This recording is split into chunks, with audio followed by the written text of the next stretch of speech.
When Ethan Carter took a job at the Glenmore Hospital morgue, he didn't expect to see anything worse than war. But his first night on duty made him realize what he'd seen on the battlefield was just the beginning. The town of Glenmore sits quietly in the mountains of northern Oregon, a place that no one mentions on tourist maps, and where if you're born, you usually die. The population is only about 1,000, and the number of people young enough to work at the hospital can be counted on 2 hands. Ethan had just left the military, with dark memories of the Middle East, raw wounds, and unrelenting insomnia. A night shift at the morgue seemed appropriate. Few people, few words, no one asked about his past, and most importantly, no one alive to bother him. He takes a shift from 11 p.m. to 7 a.m. His job is simple: register new bodies, ensure the refrigerator temperature remains stable, periodically check the surveillance cameras, and report any incidents, if any. The morgue was tucked away behind the main hospital, next to a dense pine forest. The entrance was a narrow hallway, lit by flickering fluorescent lights, and the old tile floor creaked with each step. Ethan wasn't superstitious, but there was something wrong with this place. It was as if the air here was thicker, colder, so quiet that his own heartbeat was deafening. The first night passed slowly. Ethan checked the body refrigerator, a row of 5 cold stainless steel compartments. 4 of them were occupied. The names were tagged quietly: Helen Ramirez, 83, Jacob Stern, 62, Marcus Doyle, 19, motorcycle accident, and the last name was blank. Ethan frowned. Why no name tag? He checked the logbook. No new bodies had been taken in today, but the 5th compartment was clearly locked, the indicator light indicating someone was inside. He hesitated, then opened the compartment. A damp, cold smell poured out. Empty. Must be a faulty sensor. Ethan muttered and closed it. He sat back at the desk, took out his headphones, and turned on some music. The fluorescent lights on the ceiling flickered. The camera in the corner of the wall clicked. There was a second of static. The image went blurry, and then it was back to normal. But Ethan didn't see that, and perhaps he would have slept peacefully if there hadn't been a knock on the door at 2 a.m. The knock was dry and firm. It was light, but in the cold air of the morgue it felt like a punch to the chest. Ethan looked up, pulling out his headphones. No one at the door, nothing on camera. He stood up and walked out into the hallway. All was silent. He returned to the duty room. This time clearer, from behind, from in the morgue. He took the flashlight and walked towards the refrigerator area. The flashlight beam swept across the stainless steel shelves, silently reflecting light. The 5th compartment, the one with no name, was slightly open. His heart clenched. He was sure he had closed it before. Ethan took a deep breath. His hands shook as he gripped the cold stainless steel handle. He opened the door. Empty. Suddenly, a small sound rang out, like a slight hissing sound. From inside, Ethan turned his flashlight to look closely. A folded piece of paper, deep in the corner of the refrigerator. He pulled it out. On the paper, scrawled in black ink, "I am still alive." Ethan stared at the piece of paper in his hand as if it might spontaneously combust. The letters were shaky and crude, clearly not the hand of a human, and certainly not a dead person. He suddenly felt cold, as if the cold air from inside the chamber still clung to his skin, even though he had long since stepped out. "I'm still alive." He repeated the sentence over and over in his head, each word like a nail hammered into his temple. Is someone playing a prank on you? He looked around the room. The stainless steel cabinets were as quiet as ever, nothing out of the ordinary, but the atmosphere had changed. Thicker, heavier, as if something was waiting. Ethan checked the log. The previous one was Charlie, A quiet, unfriendly, near-retired old man. There were no unusual notes in the log. No one had brought in a new body. No one had left. There was no reason for anything to appear in compartment 5. He decided to call Charlie. The phone rang 3 times and then went dead. No message. No answer. Ethan checked the security camera. Rewind to around midnight. The hallway camera shows something wrong. In the dark corner near the refrigerator, there was a shadow. No face. No uniform. Never came in or out of the front door, but appeared, stood still, looked at the camera for about 12 minutes, then disappeared. Didn't move, didn't leave, just disappeared. Ethan fell back into his chair, his heart pounding. No way! He tried to calm himself. Maybe it was static or old video. Maybe. Suddenly the beep sound rang out. Signals that the temperature in a refrigerator compartment is rising abnormally. He jumped up. Compartment number 5. The red light flickered. The temperature inside jumped from -3 degrees Celsius to 6 degrees C, then 10 degrees C, then back to normal. Automatic. Ethan opened the drawer again. It was empty, but something wasn't right. He reached out to touch the inside. It was wet, like it had been breathing, like someone had just been in there. Ethan turned back to the desk, but as he opened the drawer to take out his notebook to take notes, he paused. The piece of paper disappeared. He looked around. There was no way he had dropped it. There was no way he was imagining it. He turned on the big light, scanned the room, and then on the morgue door, inside, there was a new line of writing in black ink, scrawled like the note before. I told you so. Ethan stood still before the words on the door. The black ink was still wet. A drop fell to the tile, leaving a squiggly trail like dried blood. I told you. There was no doubt about it. Someone or something was here. This wasn't a memory from the battlefield. This wasn't sleep-deprived paranoia. This was reality. And it's talking to you. Ethan quickly turned on all the lights in the room. The fluorescents were bright, a harsh white light that did nothing to alleviate his unease. He checked all the doors. They were all locked. No one could get in or out without a key card. No one except him. For the next hour, Ethan sat motionless at his desk, flashlight clutched tightly in his hand, eyes fixed on the monitor screen. No movement, no strange sounds, but no peace of mind either. As the clock struck 4:17 a.m., the fluorescent lights flickered wildly. An electrical screech rang out. Off. Dark. The camera was still on, running on backup power. The screen showed a faint blue image from infrared vision. Ethan saw himself and another figure stand right behind him. He turned around.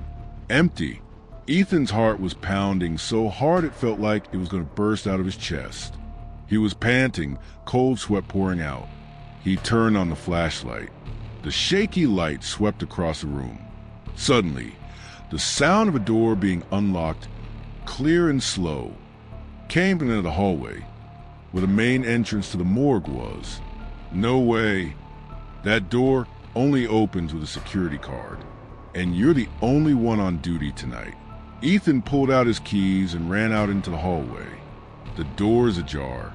There was no sign of forced entry. No one was standing there. The door was just unlocked. He glanced at the woods outside. The shadows of the trees swayed in the wind, forming irregular shapes. A light mist rose from the ground like the cold breath of someone staring at him. Ethan closed the door, bolted it, and checked all his key cards. They were all intact, but the main screen on the wall lit up now, showing the system access history. Someone used Charlie's card to get in at 4:17 a.m. The exact time the lights went out. Charlie is off. There's no way. Ethan called back. This time, the phone rang, but no one picked up. After 3 rings, a click sounded. Connected. Ethan put the phone to his ear. On the other side, it wasn't Charlie's voice. Just a wheezing sound, so close, slow, and then a long whisper. Don't open compartment number 6. Phone disconnected. Don't open compartment number 6. The whisper echoed like an echo from a bottomless pit in Ethan's head. He stood in the hallway, clutching the phone so tightly his knuckles turned white. Compartment number 6? There was no one in there. According to the duty log, all the compartments were empty, except for the 2 bodies that had been removed the morning before. And once again, reason whispered to him that all that was happening was an illusion, a result of stress and lack of sleep. But the instincts of a war survivor screamed. Something was terribly wrong here. Ethan returned to the morgue. The lights were still dim, flickering like a heart beating erratically. He looked down the row of refrigerator shelves. Numbers 1, 2, 3. Stopped before number 6. His hand shook slightly as he reached up to touch the handle. No, don't do that, a voice in my head advised. He withdrew his hand, turned around, and was about to leave the room. Crack!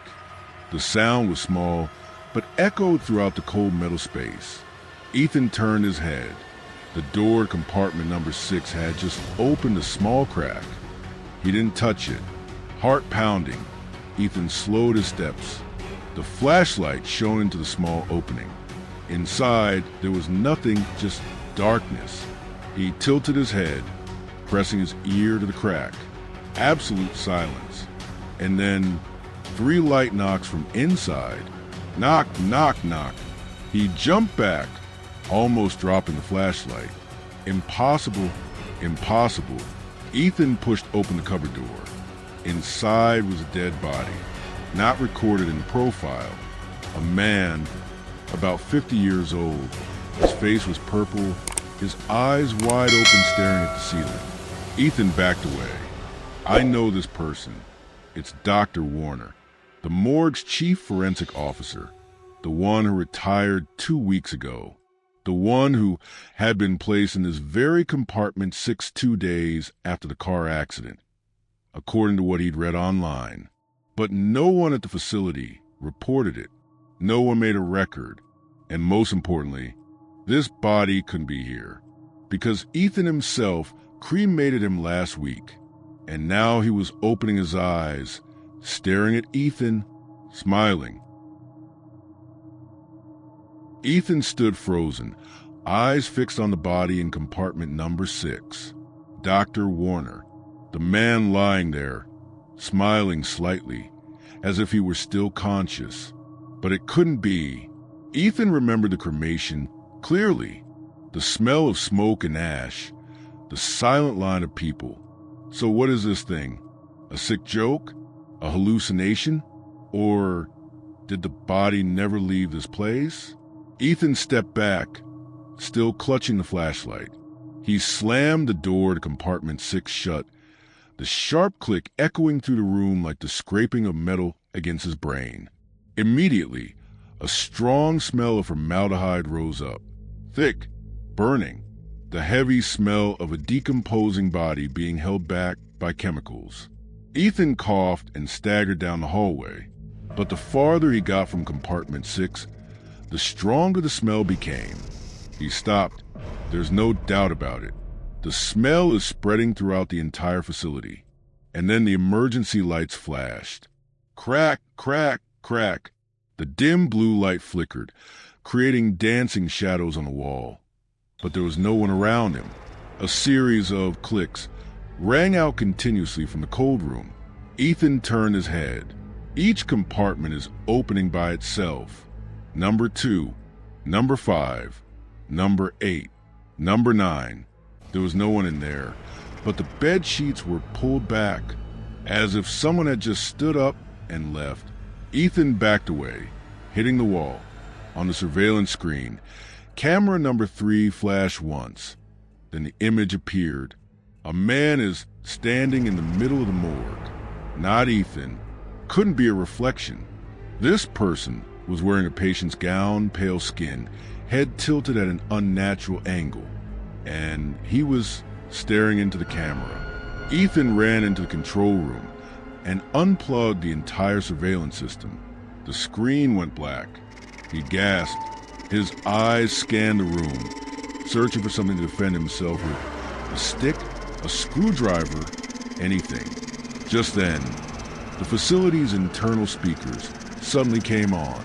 No sirens, no emergency signal, just an old recording. The crackling sound from an old tape. Welcome to the Harrison County Mortuary. Please be quiet and respectful of the souls at rest. Female voice, soft but repeated 3 times. Ethan shouted, "Stop! Who is doing this?" But no one answered. Only the sound of the iron door behind rang out. Click! Something or someone just walked in. The iron door behind Ethan made a heavy click, as if a block of metal was being forced open from the inside. He turned back. The door was ajar. The room behind it, which was used to store forensic documents and embalming supplies, was off limits at night. The keys were only available to Ethan and the supervising doctor. But now, who just opened it? Ethan walked slowly toward the door, each step as if on thin ice. A cold air seeped out from the crack. Not the cold of an air conditioner or freezer. It was damp and fishy, like the wind blowing across the mouth of a mass grave. Right hand holding flashlight, left hand gripping scalpel handle taken from operating table. He gently pushed the door open. Nobody. It was just a small room filled with metal filing cabinets, body bags, syringes, and long vials of formalin. The lights in the room weren't on. Only Ethan's flashlight shone through the shelves. But something is not right. On the right wall, there was a large medical mirror, something Ethan was sure hadn't been there before. And in the mirror, he could not see his shadow. His heart sank. Ethan turned, still standing in the middle of the room. But the mirror was still empty. And then a figure slowly appeared in the mirror. A girl, about 20, long hair covering her face, wearing a bloody hospital gown. Bare feet, not touching the floor, floating. She looked up, deep black eyes like 2 maggot holes. Mouth began to open, no sound. But Ethan heard it clearly in his ears, in the voice of his mother, who had died when he was a child. "My child, go home. This place is not for the living." Ethan screamed, backing out of the room, the flashlight falling to the floor. When he bent down to pick it up, the mirror was gone. Only the blank, white wall remained. Ethan gasped, shaking as he walked back down the hallway. He needed to get out. Now, my hands were shaking so much that I couldn't even get the key into the front door. And then the hallway lights went out. The whole morgue was plunged into absolute darkness, silent until a sizzling sound was heard. The sound of an old Polaroid camera taking a picture. Ethan turned around. From the darkness, a photo fell to the floor. He picked it up. It was him, standing in front of compartment number 6. Behind him was a silhouette of Dr. Warner smiling and reaching out to him. Ethan has never taken a photo like this before. It was just taken from a place where no one was holding a camera. Ethan staggered back down the hallway, the Polaroid still smoldering in his hand, as living proof of the madness he was in. I need to get out of here. Now. But the front door wouldn't open. The electromagnetic lock still worked, but the access code had been reset. Every sign was that he was locked in from the inside. Ethan screamed, slamming his fist on the control panel. No answer. The phone line was dead. The Wi-Fi was dead. It was all as if it had been calculated. He returned to the security room, opened a drawer, and found an old file titled Case number 023, John Merrick, assistant morgue attendant, 1983. Curiosity overcoming fear, Ethan opened it. Inside were handwritten reports, accompanied by blurry photos, documenting the incident nearly 40 years ago. A man who worked in the same position as him was found dead in a freezer room, eyes wide open, body frozen despite the system not working. The report concluded that it was a technical accident, but at the end of the report, there was a handwritten line in red ink without a signatory's name. He saw the 6th drawer. He let him out. He saw compartment number 6. He let him out. Ethan's heart pounded. Someone or something is trapped in cell number 6. And those who see that secret don't leave this place intact. Ethan turned on the surveillance cameras again. Only 3 were active. On screen number 2, a man is walking down the hallway, shoulders hunched, walking slowly. Not the patient, not the guard. Ethan zoomed in. Familiar face. It's John Merrick, the one who died in 1983. The exact one in the file he just read. But his eyes opened and looked straight into the lens, as if he knew Ethan was watching. The screen immediately went black. The camera was disabled. No more pictures. Ethan rushed to the freezer, hoping to burn the cabinets with a chemical solution to end it all. He turned on the flashlight, took out a bottle of industrial alcohol and a box of matches. But when I got to the door, compartment number 6 was already open. No one inside. There was only one line of writing scrawled on the wall, written in dry blood. "You're next, Ethan." The door behind him slammed shut. All the lights are on, and a deep, old voice rang out from the speaker system. "Welcome to your shift, Ethan. Just like me, you'll never leave." Ethan turned back. Standing in the middle of the room, it was a figure dressed in an old nurse's uniform, with hollow black eyes and a crooked smile. Ethan couldn't believe what was happening. The space around him seemed to disappear, blending into a chaotic mess of images and sounds. He turned around, rushing toward the door, but couldn't open it.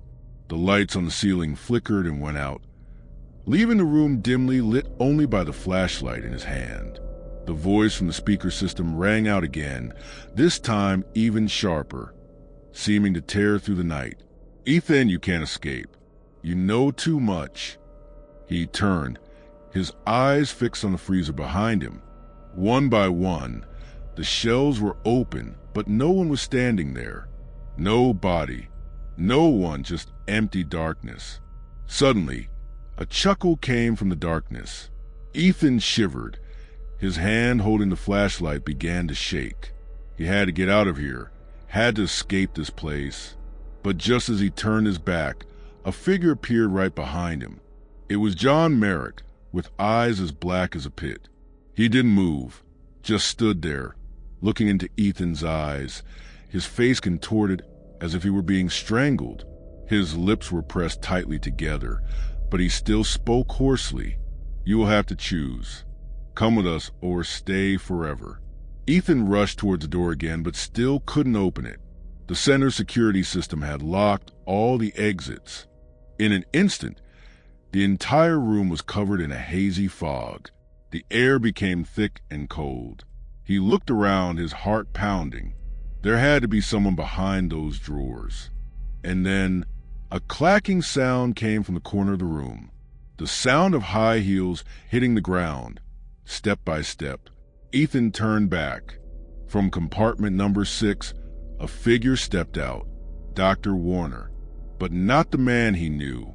His eyes were hollow, his skin pale as if it had been decomposed. His fingers were long and crooked, as if they no longer belonged to this body. Dr. Warner just stood there, smiling wryly. His mouth began to move, but a voice came from the room's speaker system. "It's time you understood everything. Death is just the beginning. This is reality." Ethan stared at Dr. Warner, his entire body cold. He took a step back, but his legs felt like they were being held back by an invisible force. The whole space suddenly moved. The refrigerator drawers suddenly rattled. The bodies in the drawers moved, their arms and legs thrashing, as if being held up by an invisible force. They all looked at Ethan, not with their eyes, but with deep black gazes, as if they all knew he had known too much, had witnessed too much, and could not escape the pursuit of the unliberated souls. The last figure in compartment number 6 stepped out, revealing a strange smile. It was not human. And then everything fell silent. The night swallowed everything again. Ethan stood frozen in the darkness, his eyes blurred with panic. He saw unbelievable things, living corpses, haunting ghosts, and images that tore at his mind. Nothing is really right in this room anymore. It's all a never-ending nightmare. Dr. Warner stepped toward Ethan now, his hand raised, long fingers scrabbling the air as if trying to grab him. His laughter echoed through the speaker system, sounding like the whispering of 1,000 souls. "Do you think you can escape, Ethan? You were close, but not yet." The light suddenly went out. Ethan could see nothing but a deep black. He was startled, feeling like he had been sucked into an eternal black hole. But then a sound arose from the silence, a faint sob, as if someone was calling his name. Ethan turned around. His eyes widened. A familiar figure was standing there, blurry, half-transparent. It was Linda. Linda, the girl he loved, died a year ago. She stood there, looking at him with eyes full of empathy, and in that moment, everything seemed to still. "You're not the first, Ethan. You won't be the last," Linda said, her voice breaking. Ethan looked into her eyes, filled with fear and pain. "Linda, you can't be here. How could you? You can escape, Ethan, but not with this fear," she said, her voice soft but powerful. "You have to face it. Face what you have seen." She reached out. Ethan didn't hesitate, taking Linda's cold hand. And in that moment, he felt a strange connection, as if the whole room had merged into another dimension. The blinding light suddenly returned. The main door opened. Right in front of him, Dr. Warner stood there, speechless, his eyes as empty as the eternal grave. But this time, he had no power. He could not stop Ethan anymore. Ethan ran through the door, rushing toward freedom. Every step, every breath was heavy, as if the frozen room was still trying to hold him back. But then, as he stepped through the threshold, a powerful light flashed and everything disappeared. He woke up, lying on a hospital bed. Ethan looked around. Everything was back to normal, but not as it had been before.